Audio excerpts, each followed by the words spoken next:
Good afternoon all of you. आप सभी का बीएससी फाइनल ईयर की केमिस्ट्री क्लास में स्वागत है। आज हम अपनी सेकंड पेपर की थर्ड यूनिट कार्बोहाइड्रेट्स स्टार्ट करेंगे। सबसे पहले इसका जनरल इंट्रोडक्शन देखते हैं कि कार्बोहाइड्रेट्स क्या होते हैं, कितने टाइप्स के होते हैं। कार्बोहाइड्रेट प्रकृति में पाए जाने वाले क्या महत्वपूर्ण कंपाउंड हैं। प्रकृति में ये हरे पौधे से सूर्य का प्रकाश और क्लोरोफिल की उपस्थिति में CO2 व H2O के द्वारा बनाए जाते हैं। इस क्रिया को अपन क्या कहते हैं, फोटोसिंथेसिस कहते हैं। ठीक है, अपने छोटे क्लासों में फोटोसिंथेसिस के बारे में पढ़ा होगा। प्लांट्स हैं जो भोजन के रूप में क्या है, कार्बोहाइड्रेट्स का फॉर्मेशन करते हैं। कार्बोहाइड्रेट में कार्बन, हाइड्रोजन व ऑक्सीजन परमाणु उपस्थित होते हैं। इनका सामान्य सूत्र क्या होता है, CnH2OM।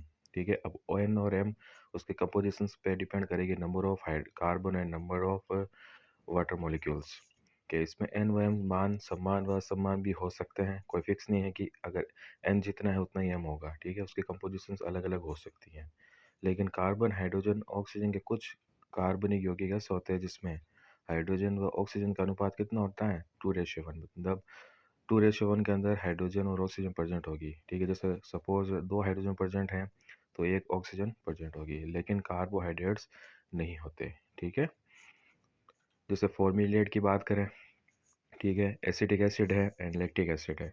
जबकि कुछ कार्बनिक यौगिक ऐसे होते हैं जिनमें हाइड्रोजन व ऑक्सीजन का अनुपात 2:1 नहीं होता, लेकिन फिर भी ये क्या होते हैं, कार्बोहाइड्रेट्स होते हैं। ठीक है, जैसे रेमिनोस है। ठीक है, 2 डीऑक्सी है। ठीक है, अब कुछ ऑर्गेनिक कंपाउंड तो रेशियो के अकॉर्डिंग होते हैं लेकिन वो कार्बोहाइड्रेट्स की कैटेगरी में नहीं आते। ठीक है, और कुछ कंपाउंड ऐसे होते हैं ऑर्गेनिक के अंदर जो रेशियो के अकॉर्डिंग होते हैं, नहीं होते हैं, फिर भी वो क्या है, कार्बोहाइड्रेट्स की कैटेगरी में आते हैं। तो ये कंपोजिशन पर डिपेंड नहीं करता। ठीक है, सबसे पहले इसकी डेफिनेशन देखते हैं अपन कि कार्बोहाइड्रेट में दो क्रियात्मक समूह होते हैं।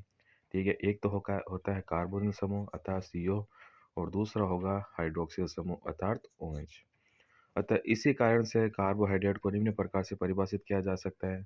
इसको अपन पॉलीहाइड्रोक्सी एल्डिहाइड भी कह सकते हैं और पॉलीहाइड्रोक्सी कीटोन भी कह सकते हैं। ठीक है, अगर अपन पॉलीहाइड्रोक्सी एल्डिहाइड की बात करें तो इसका एग्जाम्पल है डी ग्लूकोज, और अगर अपन पॉलीहाइड्रोक्सी कीटोन की बात करें तो इसका एग्जाम्पल है डी फ्रक्टोज।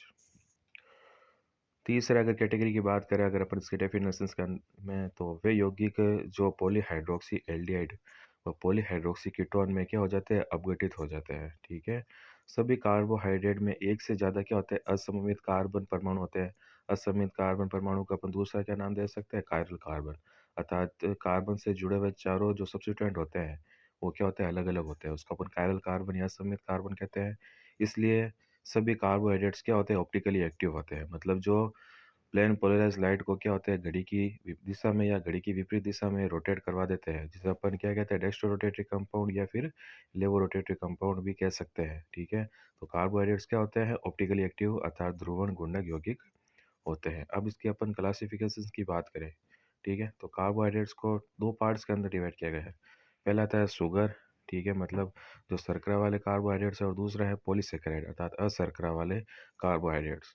अब शुगर कार्बोहाइड्रेट्स को वापस से दो डिवाइड करते हैं तो देखते हैं कि शर्करा वाले तो मीठे और जल में विलय होते हैं, जिसको वापस से मोनोसेकेराइड और ओलिगोसेकेराइड के अंदर डिवाइड किया गया है।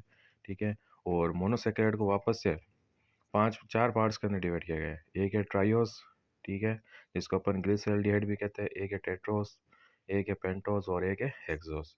हेक्सोस को वापस से दो पार्ट के अंदर डिवाइड किया गया है। एक तो होता है एल्डो हेक्सोस जिसको अपन ग्लूकोज कहते हैं जनरली, और एक होता है कीटो हेक्सोस जिसको अपन फ्रक्टोज के नाम से जानते हैं।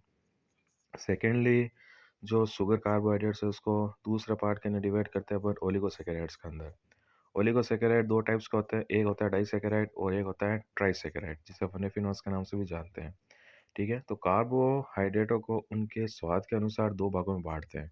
ठीक है, जैसे पहला है शुगर और दूसरा है नॉन शुगर, जिसे अपन पॉलीसेकेराइड के नाम से भी जानते हैं। ठीक है, अगर शुगर्स में देखिए, शुगर्स क्या होती है, ये सफ़ेद क्रिस्टल, पानी में सोल्यूबल हैं, स्वाद में मीठे होते हैं। ठीक है, इन्हें पुनः दो भागों में बांटते हैं अपन, एक तो मोनोसेकेराइड्स के अंदर और एक है ओलिगोसेकेराइड्स के अंदर।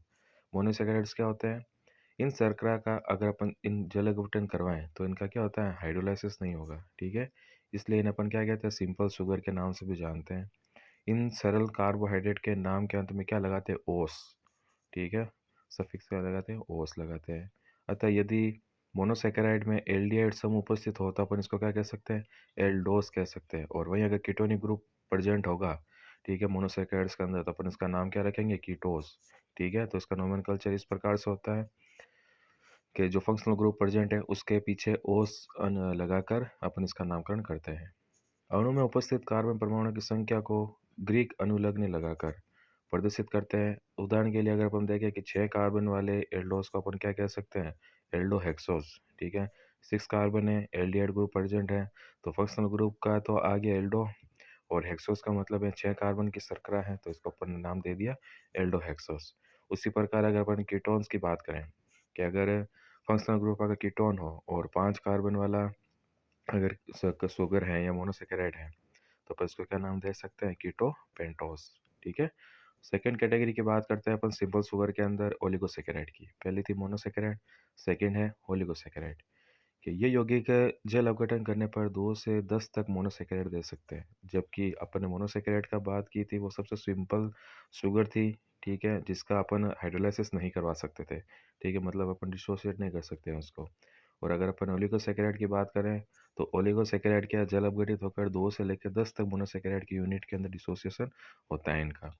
ग्रीक ग्रीक भाषा में अगर अपन देखें, ओलिगोस का मतलब क्या होता है, फ्यू, अर्थात इन यौगिकों में मोनोसेकेराइड की इकाइयाँ की संख्या जो होती है वो निश्चित होती है, अर्थात मोनोसेकेराइड मिलकर ही ओलिगोसेकेराइड का क्या करते हैं, फॉर्मेशन करते हैं।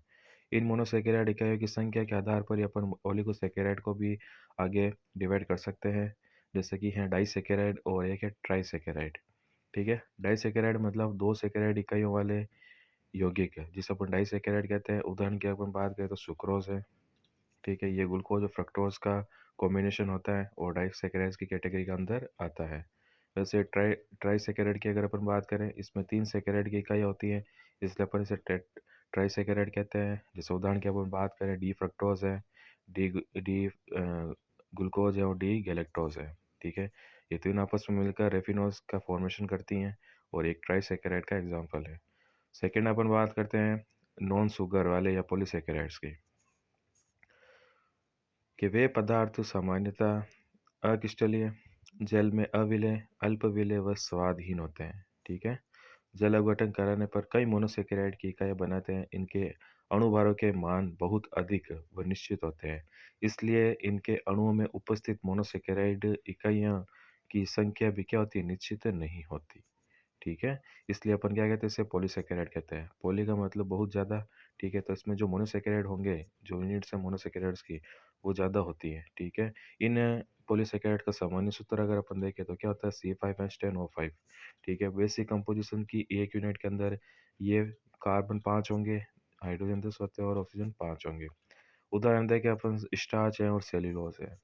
ठीक है, अब वापस अगर अपन मोनोसेकेराइड का ब्रीफली अध्ययन करें, तो मोनोसेकेराइड क्या होता है, पॉलीहाइड्रोक्सी कीटोन और पॉलीहाइड्रोक्सी एल्डिहाइड होते हैं। ये मोनोसेकेराइड निम्न के आधार पर पुनः विभाजित कर सकते हैं अपन।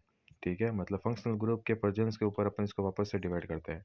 जैसे कार्बन समूह की प्रकृति के आधार पर देखें, ठीक है, तो एक तो एल्डिहाइड फंक्शनल ग्रुप होता है और एक कीटोन फंक्शनल ग्रुप होता है। सेकंड है इसका बेस कार्बन श्रृंखला में कार्बन की संख्या के आधार पर। और तीसरा है कार्बन संख्या से दूरस्थ असममित कार्बन के विन्यास के आधार पर। ठीक है, तो मोनोसेकेराइड को वापस से अपन 3 बेस के ऊपर इसको डिवाइड कर सकते हैं। सबसे पहले अपन देखते हैं कि कार्बोनिल समूह की प्रकृति के आधार पर। तो कार्बोनिल समूह की प्रकृति के आधार पर मोनोसेकेराइड को 2 भागों में बांटा गया है। एक है पॉलीहाइड्रोक्सी एल्डिहाइड, जिसको अपन एल्डोस कहते हैं, और दूसरी है पॉलीहाइड्रोक्सी कीटोन, जिसको अपन कीटोस कहते हैं। सेकेंड बेस है इसका नंबर ऑफ कार्बन एटम्स, अर्थात कार्बन परमाणु की संख्या के आधार पर, कि कार्बन श्रृंखला में कार्बन परमाणु की संख्या के आधार पर एल्डोस और कीटोस को पुनः वर्गीकृत किया जा सकता है। जैसे उदाहरण की बात करें, ठीक है, कार्बन की संख्या कितनी है, 3 है, तो उसको अपन क्या देते हैं, ट्राइओस नाम। अगर उसके अंदर एल्डिहाइड फंक्शन ग्रुप है, तो अपन ने उसका नाम दे दिया एल्डो ट्राइओस। और अगर कीटोन फंक्शनल ग्रुप है, तो उसको अपन ने क्या नाम दे दिया, कीटो ट्राइओस।